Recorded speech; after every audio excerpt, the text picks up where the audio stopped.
சும்மா மனசார வேண்டிக்கினார் மேலே போட்டுனேவா கூடிய விரைவிலே எனக்கு கல்யாணம் ஆகிடணும் அப்படின்னு வேண்டிக்கார்.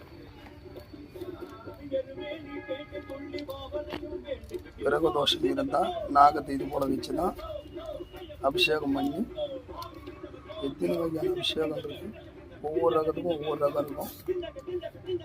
கலசங்கி வச்சுருக்கணும், தாய்த்தி வச்சுருக்கணும், மை வச்சுருக்கணும். நாகத்துக்கு இப்போ அபிஷேகம் பண்ணி தேங்காய் மேலே கட்டு ஓடி போடணும். கட்டு ஓடிச்சா 3 மாதத்துக்குள்ளே வந்து ஒன்று கைக்கூடி வருன்றது ஒரு ஐதீகம்.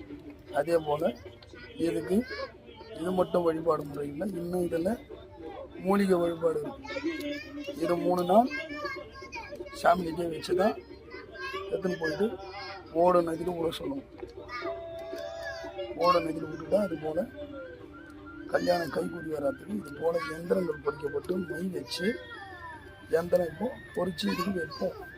வச்சுட்டு 3 நாள் உருவாக்குறதுக்கப்புறம் நம்ம எடுத்து போயிட்டு நீரில் விட்டுட்டு வருவோம். இது போல் தான் ஒவ்வொரு ரகத்துக்கும் நம்ம பண்ணக்கூடிய வழிபாட்டு முறை.